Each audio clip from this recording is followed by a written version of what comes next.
Hey guys, it's Suresh. Welcome back to my channel. Thank you so much for tuning into another video with me today. My buddy Joshua is back here on my channel. Hey Joshua. Hey Suresh. Well, I can't believe it's been a year. It's been a year. Since we did our last video. I know. Joshua was my very first designer just to kick off Doll Chat. I wanted to have Joshua back to talk about Pidgin and her evolution. What's she been up to? What's going on? When I was last here, she was in her prototype phase, really. Now that a year has gone by, I've been able to cast her in other complexion colors.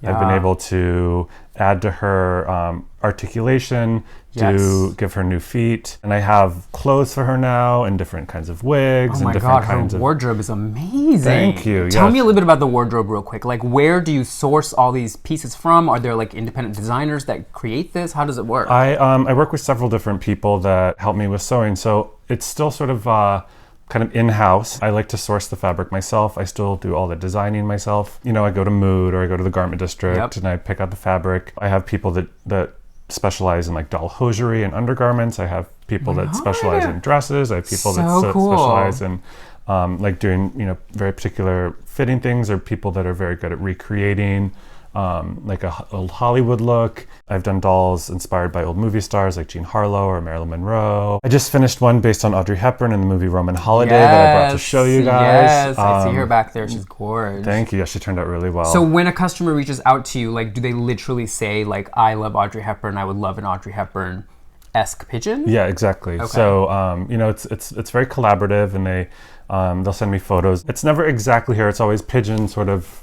version of that. Yeah, as her sort of thing. So all the designers that you work with to create her clothes and accessories and her look, are they all in New York? Or are they kind of spread all over the country or the world? A lot of them are in New York. My farthest collaborator is in Korea. Most of them are in New York or in like the sort of tri-state area, because it's certainly easier to be able to like send fabric back and forth and send samples back and forth. Tell me about the different skin complexions. The complexion color she comes in, she has, the lightest one is called Milk White, and that's kind of a very light, kind of pinky white. And then I have one called Light Mocha, which is sort of a light tan. Then I have one called Cocoa, which is sort of a darker, like chocolate color. And I have a new color that just came out called Obsidian, which is like an absolute pure black. I have a few fantasy colors. I do one called Ocean Mist, which is sort of like my favorite blue-green, like pale blue-green she's the color. One that's back there. Pidgin has always been, to me, a very fluid doll. She was sort of sculpted to be ethnically ambiguous and to not really like have a particular race or background. She had like fan art that people send her with her recreating her makeup looks. I mean, I get like 10 to 15 submissions a week now at this point. Yeah, it's crazy. So cool. So when you showed this doll to me a few months back, I literally fell on the floor. Yeah, it's my new color, Obsidian. It's always a color I've wanted to do. It's beautiful in person, and it's the most beautiful, blackest black. And it really, I think what's nice about Obsidian is it really, like, you can really see her sculpt in her face a little bit better. And her features look so pronounced. Yeah, she really, she's just amazing. Was this intentional that you got to this color? Was this like a happy accident? I usually send them all my own colors that they replicate for me. And they're just my colors, and only Pidgin comes in them. There was a little sheet that had all these other colors that they did. And at the very bottom, after like pale blue, pale pink, pale green, all these ones, I saw there's just one black square. And I was like, can you do black dolls, like black, like that?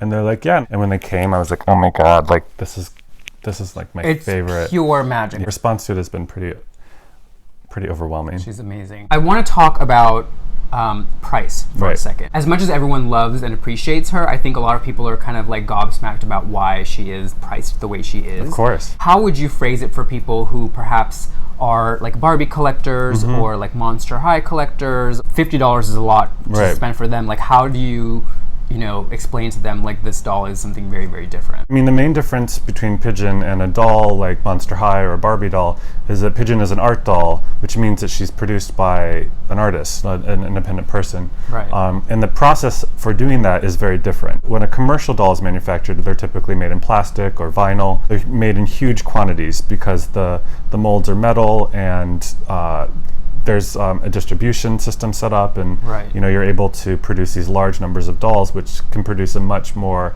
affordably priced doll. But for an artist to create a doll, they typically are cast in resin, which is a higher quality product. It's heavier. It's more like porcelain, but less fragile. It feels very different. Yeah, it feels very different. If you only know commercially manufactured dolls, you're just unfamiliar with the categories. And I imagine the casting process, the molding process is so much more time-taking and expensive to Exactly. do. Well, the types of molds that are used in resin casting are silicone molds. So silicone in and of itself is an expensive material, as is resin is much more expensive than vinyl or plastic. And also the molds have a much shorter shelf life.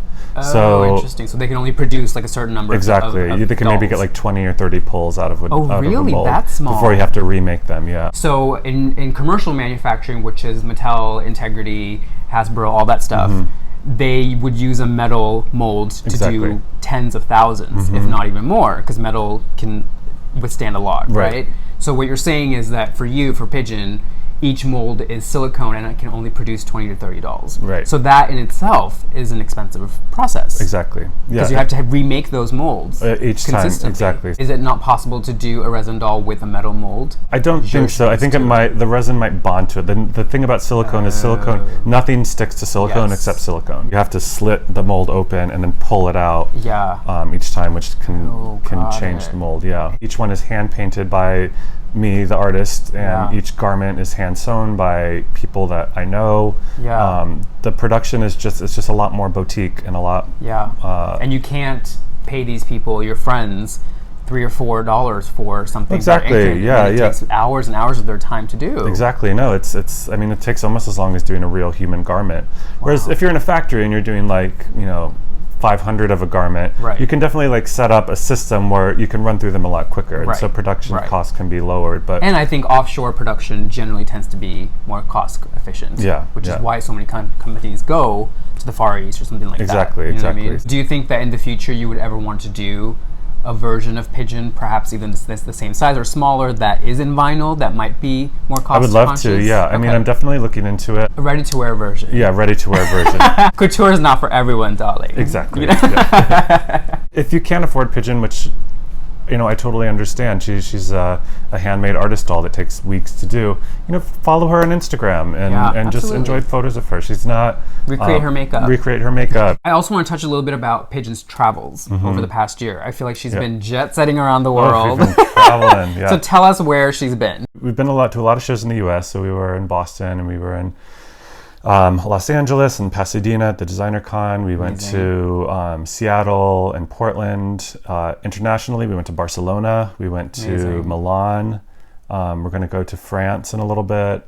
Thinking about doing a show in Moscow. Wow. Yeah. So you have a new doll. I do. Which joined the family, which is the most exciting news, I guess, in order of in terms of growing your brand. So excited to finally be able to talk about her. Tell us about her. Well, I have a new doll, and her name is Bleu. So she's in the Pidgin universe. Pidgin is very heart-shaped. So Pidgin has a heart-shaped face. She usually wears a heart on her cheek. In general, her vibe is very bright and sweet. Okay. Bleu is a little more melancholy, so she is more tear-shaped. She wears a tear on her cheek. Her face is a little more tear-shaped. She's still very cute and bright as a doll. She's not I wanted to have a doll that felt a little more blue and a little a little more like a Harlequin, a little bit more like a Catholic saint, a little bit all these sort of things that didn't quite fit into my Pidgin universe. So I kind of split them off. Pidgin can be a lot of different types of girls and express a lot of different things, but I just felt that she wasn't able to do some of the things that me as an artist wanted to say. So that's kind of where Bleu came in. And it's also just fun to have a slightly different body type and just a different face to paint, because Blue's eyes are bigger and more downturned and her nose is thinner. She looks really different in makeup. She's very graphic too.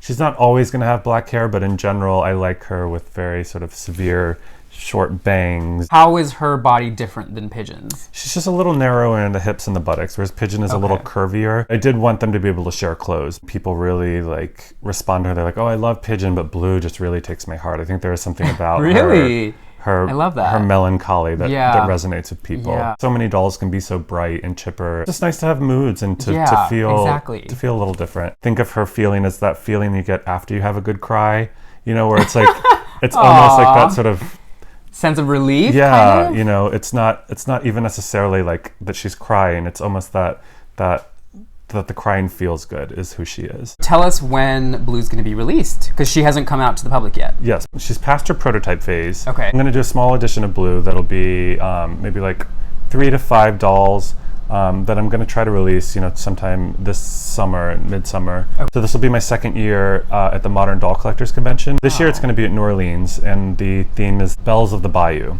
Belles of the Bayou. Belles of the Bayou. Cute. So, will that be like her debut? That'll be kind of, I would say she's doing a soft debut this summer. And then the first time she'll be sort of available in sort of a larger number will be at the Modern Doll Collectors Convention. Amazing, amazing. Bleu has been in the works now for about 2 years.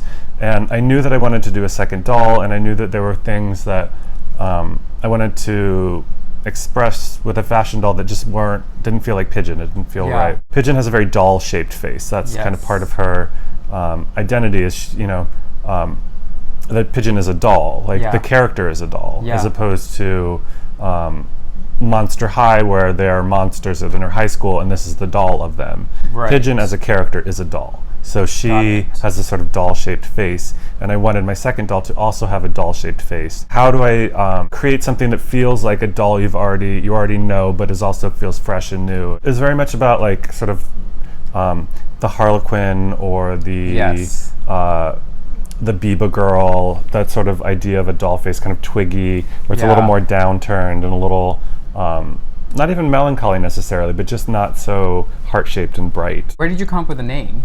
The name was also sort of evolved with her. You know, I for a long time I was calling her Starling, which is another kind of bird, and I thought that I wanted to keep all my dolls in the bird family. As I kept drawing her and illustrating her, I kept putting tears on her face, and I kept sort of getting this sort of melancholy, dark vibe from her. Not dark, but like dark light. And or blue, you know, really a very blue vibe. And I just started calling her that. And I also just love the color blue, and I love the name Blue. Would you ever do like a boy doll?